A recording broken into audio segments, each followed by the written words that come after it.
Good morning and welcome to Global Life Skill Day. And I'm proud to shout out my friends at Global Presence because we are back at school. So welcome to the National Health, Wellness, and Learning Center. 4 stories up in the middle of public housing in a 110-year-old school building in the middle of the South Bronx, located in the poorest congressional district in America.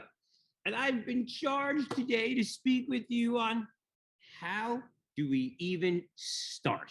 So, simply put, you don't have to be great to start, but you have to start in order to be great. And my journey has been one through many phases and many aspects of project-based learning with one simple commitment: to make epic happen, rooted in the notion that behind every successful child, behind every successful adult, there is one person who tells them that they believe in them. And all the data indicates that the greatest prognosticator of a child's success in life is having access to one kind, caring adult. So since day one in my career, which dates way back to 1983, I have always been determined to be that kind, caring, compassionate adult for as many children and students and teachers as possible. But how do we even start? So my work is rooted these days in education around what I call vegetation, the art and science of growing vegetables. We grow vegetables, our vegetables grow students, our students grow schools, and our schools grow happy, healthy, resilient communities.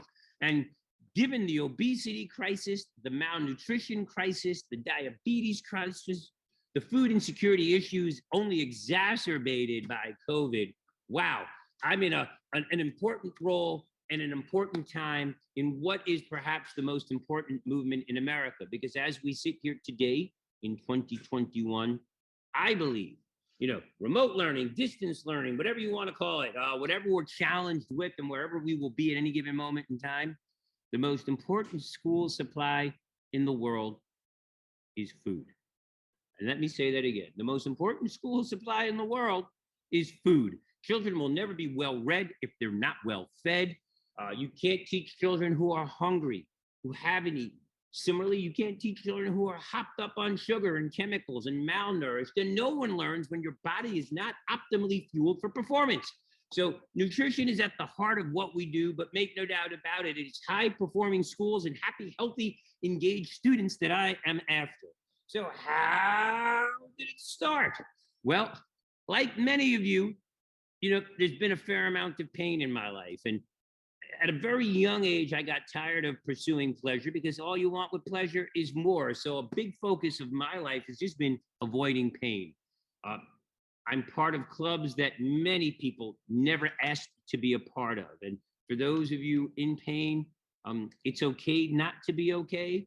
And I feel your pain and acknowledge your pain. And I hope that you find yourself in a better place because of that pain. Because that which doesn't kill you will make you stronger. My work has always been rooted in working with some of the most disconnected and marginalized children, not only in the South Bronx, but across America. I've worked with Native Americans on reservations in rural Arizona, where the men are men and sheep are nervous. I've worked in California. I've worked on the border of Laredo, Texas, and been to the north in Nunavut in Canada. I've been to the UAE, the mountains of Colombia and Antioquia. And at the end of the day, what do I find? The ability for one kind, compassionate adult to make a difference in a child's life that tells them, you matter, you make a difference, is sometimes all that child needs. So how did I begin? Well, I began as a math. Well, I began, I'm still waiting for the Knicks to call me back, but that's a separate podcast and a separate episode, and we can contact the Knicks then. I'm still available, but just want to put that out there.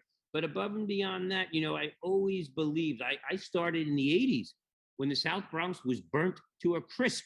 Literally, the school building was the only standing building in an 8 square block radius. And, I've been playing basketball overseas, hoping for an NBA contract, and blew out my knee and came back in a cast back then with my teeny tiny white shorts and Converse All-Stars with a cast from my ankle all the way to my hip. And found myself, simply because I was able to pass a test, being in tremendous demand as a teacher because there was a tremendous teacher shortage in the early 80s. And in particular, in certain communities where no one wanted to go to from outside of those communities, there was an abundance of jobs. So I found myself teaching at South Bronx High School. And, simply during the interview, I was asked, did you teach science? Can you teach science? And I said, no, never took a science class in my life, except in high school. And I took the Regents. Oh, great. You'll be the science teacher. Here's 20 pieces of chalk, a bathroom key, and 5 little attendance rosters. Good luck. Bye-bye. And that was all my teacher training. I talk about it in my book called The Power of a Plant, which I encourage all of you to read and get, because 100% of the proceeds support the program, but it is 100% inspiration, motivation, perspiration, dedication, and a prescriptive guide to how you can make epic happen in your life. So I started teaching when I literally was as old as the students in my class. I was 21, and you were able to stay in high school in the South Bronx until the date you turned, and in America, I think at that time, till the day before you turned 22. So I literally had students in my class who were older than me and certainly the same age group, and I was able to connect with them. I was able to connect with them culturally, personally, around food, around sports, and the least connection I had was academics, but that was really where we needed to go.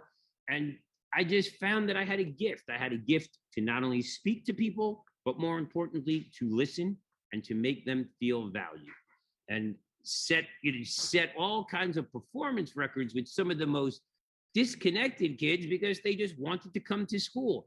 And let's be very clear, no child rises to low expectations. So for me, in everything that I do, I set the bar as high as possible because I'd rather fail here than succeed here. And it was that mindset that really from day one had me pegged to be one of the most disruptive individuals and disruptive educators in my community, because I wasn't okay with just okay. I never wanted good to get in the way of great. And I wanted great to launch epic and literally get out there and make epic happen on a day-to-day basis. So fast forward, I had some challenges personally in the 80s around family issues, some self-control issues. The 80s were a crazy time, and literally lost a lot of my friends to drugs and AIDS and a bunch of other societal ills that were everywhere. And literally decided at one point, just, enough. I was tired of living in the Bronx. I was also afraid of self-destruction. So I got on a plane. A friend of mine who I knew from childhood and had an estate, inherited an estate. He was the last sole survivor to an estate in rural Arizona. And I went out to visit him, again, where the men are men and the sheep are nervous kind of thing, way up north in rural Arizona, and wound up sideways getting back involved in schools, working with children from the reservation. And in New York at the time, crack was everywhere, cocaine was everywhere. And it was kind of this frantic place of, vertical nightmares, if you will. And you get out to Arizona on a reservation, and people are doing alcohol and glue, and it's all spread out. You can go to work in the morning at 6 o'clock in the morning and see someone on the side of the road and come back there 8, 10, 12 hours later, and that person is still there, crusted in dust. It was mind-numbing. So the long made short of it is I decided to get back into education, got a master's degree in special ed from the Arizona State University, and started transforming lives for children who were bused into affluent communities from Native American communities. And that was wonderful work to do. You had resources, beautiful schools, and needy students. And it was great until my Native American students started outperforming the wealthy students and challenging them for the best seats in colleges and opportunities that the wealthy parents wanted for their kids. And again, very disruptive, but part and parcel of who I am. And, my belief is that it's not enough to say you are not a racist, because I mean, short of the Klan and a bunch of crazy people, I don't think people are inherently racist. But the big thing is, how are you actively anti-racist in all that you do? You can't talk to me about education if you're not talking to me about opportunity. So for me, it was critical to not only give these Native Americans the best education possible, but the best opportunities possible, which was often at odds with the status quo because they just wanted to give them crumbs instead of a full meal. Anyway, long made short, I came back to New York and started teaching. I started with one fish tank in a classroom that went from 10 gallons to 55 gallons to 2,500 gallons of fish in one single classroom from all around the world. Uh, I went from having one pet snake to, I think, 50 pet snakes in a classroom, including a 22-foot reticulated python that was let out and had to have school closed down for a week because he was escaped and living in the building somewhere. So I don't do things small, but I start small and dream big. I had some tragedy in my life. My wife and I lost a child. I lost some children at school. And by default, I just decided to circle the wagons around my family and take a job closest to my physical home. So I would spend less time commuting, less time on the train, less time on the bus, less time looking for parking, and could literally walk to and from school. Little did I know, I picked the worst high school in all of New York City. And to give you some context around what is worst, well, that year we had 256 felonies in the building. We had a 17% graduation rate. We had 48 school safety agents in the building and 18 armed policemen in the building at any given time. So spending millions of dollars policing kids out of a school budget with no education. And certainly a 17% graduation rate speaks louder than I ever could scream about the injustices of that system. Lo and behold, everyone was happy to see me. I came to work with a smile every day. The children had known me from years prior as an elementary school teacher and a middle school teacher. And the principal charges me with teaching 17 of the worst children in the building. And he says, take them and teach them science. And for those of you who remember Thomas Dolby, I responded, science? What the hell do I know about science? Absolutely nothing. So I put out a frantic call on the internet with my crusty, dusty AOL account online. I'm not a techie guy, saying, help, help.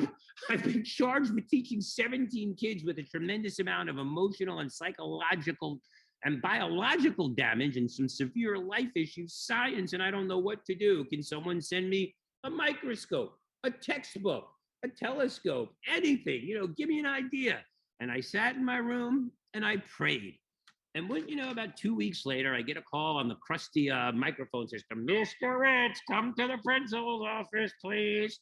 And, the kids are like, oh boy, what Ritz do now? He's getting fired. And I'm like, I'll be right down. Here I come. And, I march into the principal's office, like wondering, what the hell am I in trouble for this time? What am I going to be tasked with now? What else could they do? And there's this huge box on the principal's secretary's desk. And she's like, Mr. Ritz, look, you've got this big gift. And I'm like, wow, thank you, Jesus. The Lord has heard my prayers. Someone sent me something. And like a kid on Christmas morning, I go running over to the desk, rip open the box, look inside the box. And what's inside the box? Onions. Or what I thought were onions, these tiny little round things that looked like onions. And I'm just like, WTF, OMG, the prank is on me. Thank you, Principal Secretary, for punking me. I had no idea what they were. I look at these things and say, the kids are going to kill me with these things. They're going to throw them at me. What can I possibly do with this? And how is this science? And like the most dejected doggy in the world, I walk back to my classroom carrying this box with my head between my legs, walk into the room, throw it behind this big standing radiator in front of a window, and forgot about it. Literally forgot about it. Couldn't give a damn. Started coming up with interesting things to do with children around bread mold and community advocacy, and just trying to build community with these very dysfunctional and very damaged and fragile yet aggressive children. And some days you're the statue, some days you're the pigeon. That was a day where I was definitely the statue, and the kids are going at each other, and the skinny little kid, Gonzalo, goes right at the biggest girl in the class, Carol, who's about 230 pounds, pierced eyebrows, pierced nose, 2 sleeves of tattoos, and he makes a joke and hits her right between the eyes about a mother. The whole class is laughing, and Carol jumps out of her chair, goes running across the room, and in slow motion, I say to myself, my career is over. And I go running across the room to try to get there. Simultaneously, Gonzalo goes reaching under the radiator. And now I'm like, holy crappers, my career is really over. You know, there's going to be a weapon, there's going to be a gun, a knife, a stick, something. And Gonzalo reaches under the radiator and comes back up and holds up this big handful of flowers. And the whole class starts laughing. And Carol starts laughing. And he puts this big bouquet of flowers right in her face. And no one knew where they came from. And so for me, I mean, of course, the boys said, wow, there's more flowers. Let's give them to the girls and get sex. And the girls looked at the flowers and said, we could give these to our moms. We could sell these. We could take them home. And that for me was a teachable moment.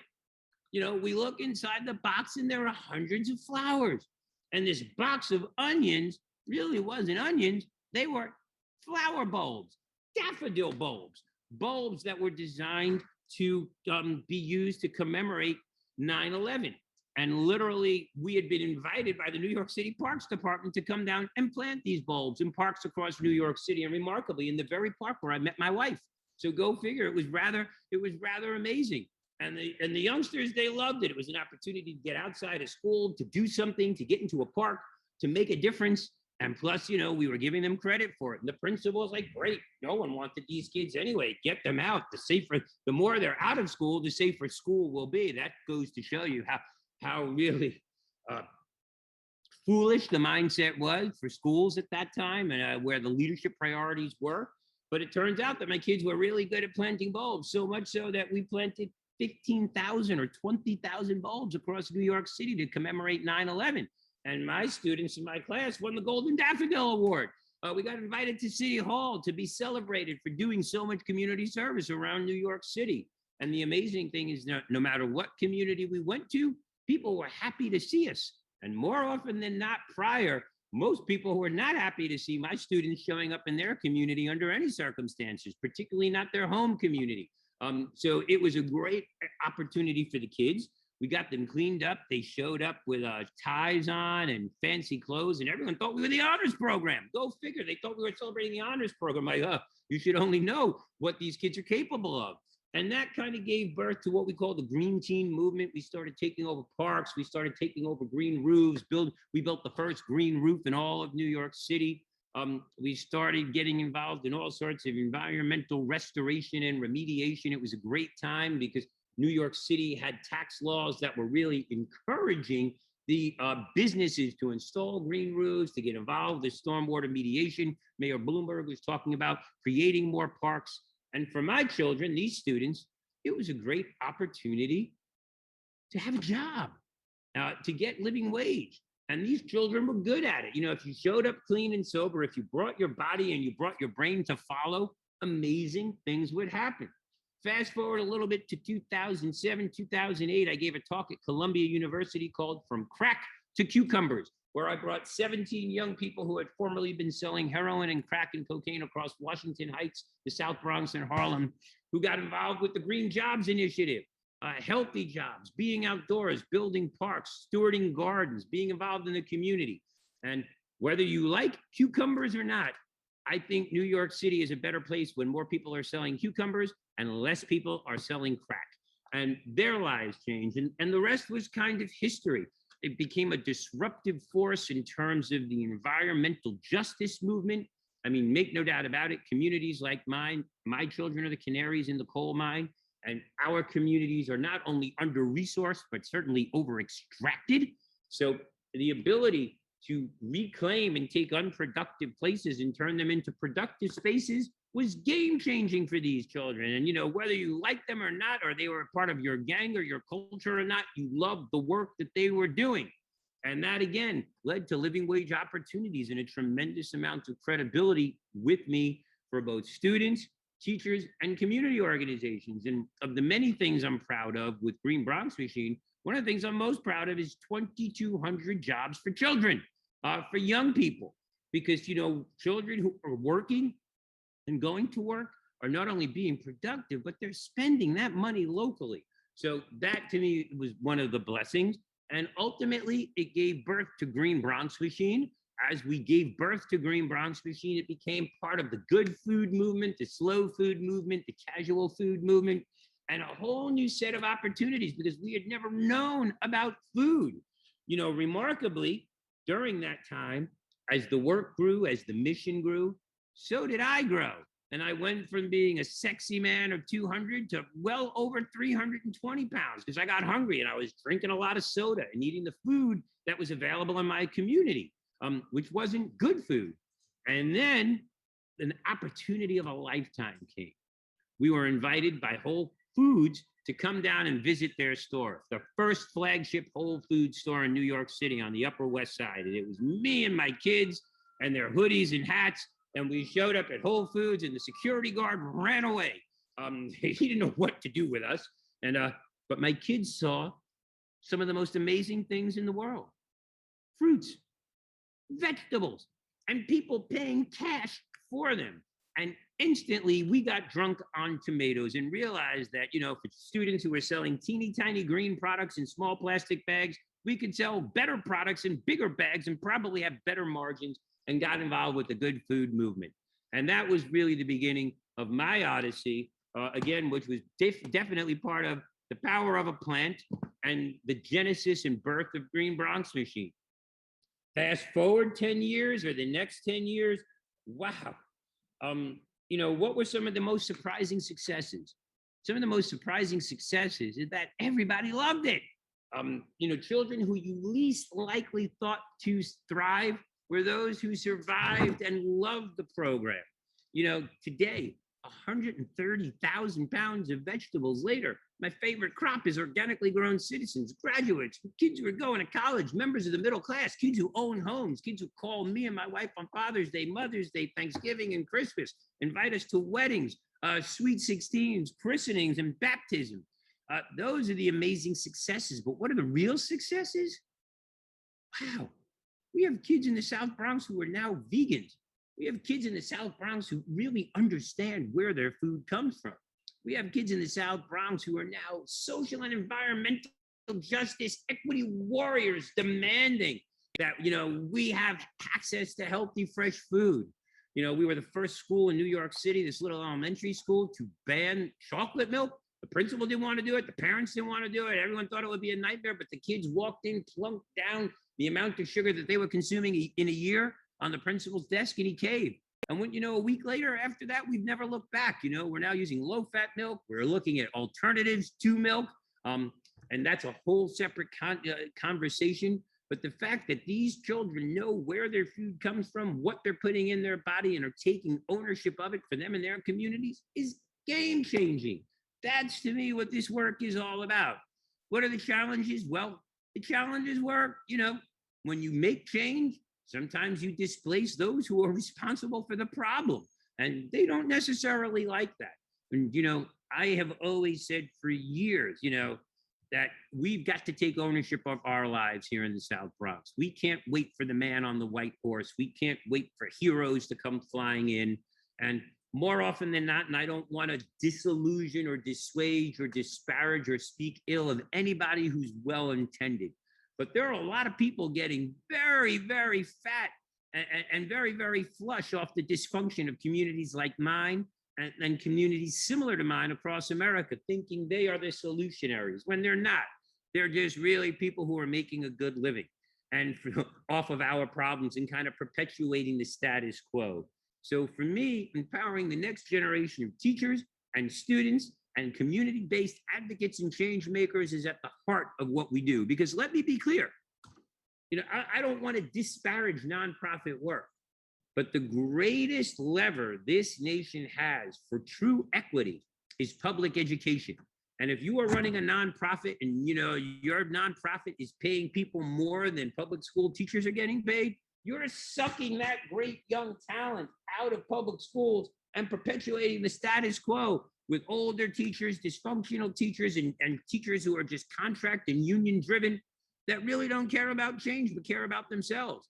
And listen, it's much cooler to be the salad guy or the garden guy than it is to be Mrs. Marlene, who has to teach children who are coming to school with a tremendous amount of baggage how to read and write and be functional on a day-to-day basis and be held accountable to it.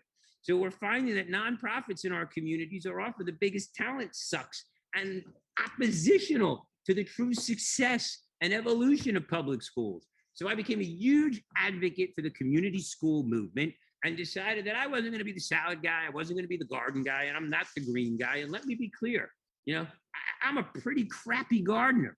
I kill way more plants than I ever grow, but I only take pictures of the living ones. But I've never killed a student. But my real function here is to drive successful public schools, to engage teachers to be the best teachers they can be, so students can be the best students they can be. And I am a huge advocate for project-based learning.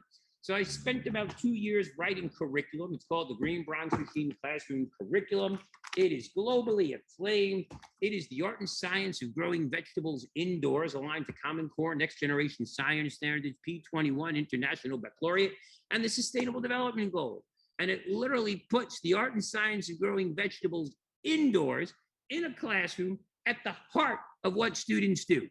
And, for years while I had focused on overage, undercredited children, I realized it's just easier to raise healthy children than fix broken men.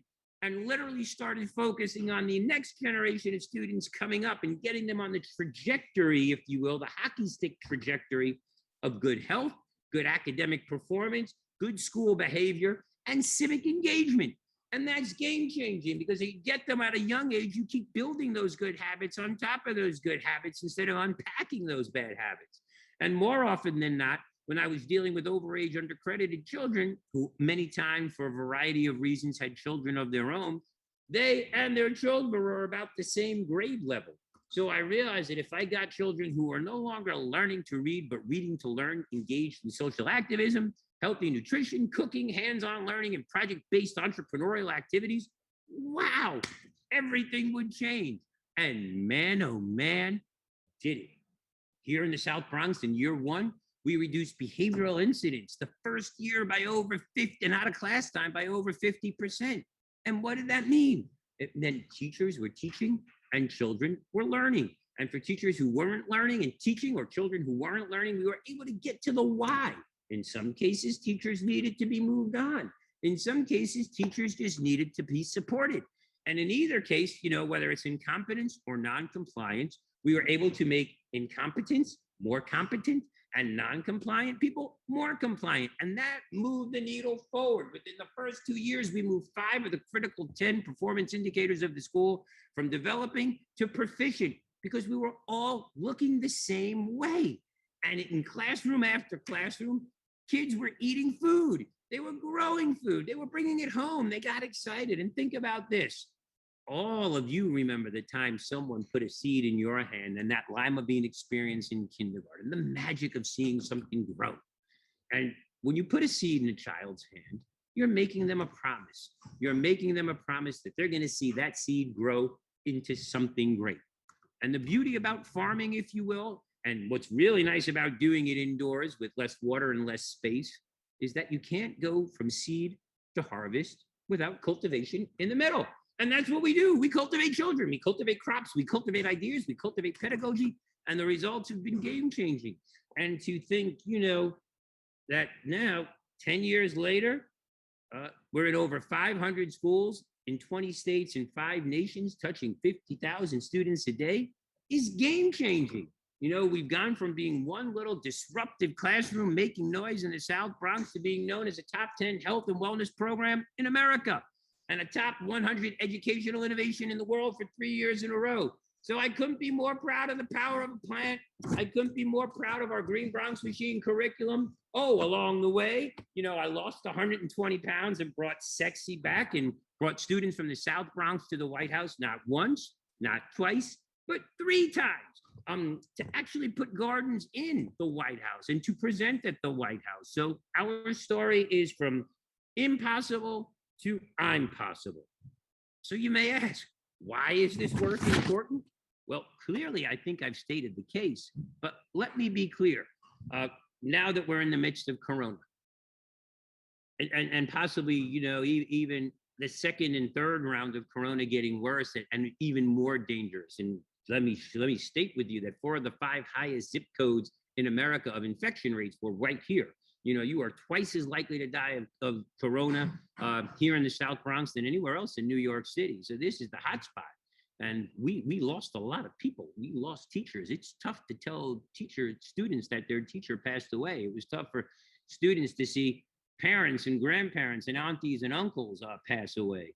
So make no doubt about it, we felt a pain here of epic proportions. But when you teach children to nurture, or when you teach them about nature, you teach them to nurture. And when we teach children to nurture, we as a society collectively embrace our better nature. So it's really growing the next generation of environmental and social justice advocates and stewards. When my children learn, we have the new biggest Wendy's. It's the Taj Mahal of Wendy's in the neighborhood. And, this gleaming Mecca that beckons you in 24 hours a day. But when my children learn that Wendy's didn't want to pay the farmers more money for their tomatoes, and the children know how hard it is to grow tomatoes, and the children looked and saw that the people who were growing those tomatoes tended to look like them, my children got angry and they started saying, that's not fair. And, as parents, sometimes we hate to hear that's not fair. But as a teacher, I love to hear that's not fair because it makes me say, what are you going to do about it? And I'm proud that, my little fourth graders successfully organized a boycott of Wendy's. They haven't been in since it's open, and they don't plan on going ever. And for every burger I keep out of their belly and replace it with a banana, an apple, a piece of citrus, or a whole grain product, that's something we could even grow in class, that's a victory for them, the planet, the world, and for all things possible. So I'm proud of them. And let me be clear, whether it's environmental literacy or food literacy, food justice is racial justice. And let me say that again. Food justice is racial justice, because who has access to what, where, when, and what price determines everything. And the degree to which we resist injustice is the degree to which we are all free. And that's what this work is about. In my 30-something years of teaching, I'm seeing the onset of puberty come down earlier and earlier. And why? It is because of food. It is because of stress. It is because of hormones. Cheap food is so damn expensive. It is killing all of us with very expensive consequences. We've got to stop seeing children as epicenters of profit and celebritizing and monetizing food in ways which, the food system isn't broken. People think the food system is broken. It's not broken. It's doing what it was designed to do. Extract as much from as many as possible, concentrating power in the hands of as few as possible. So it's doing exactly what it needs to do.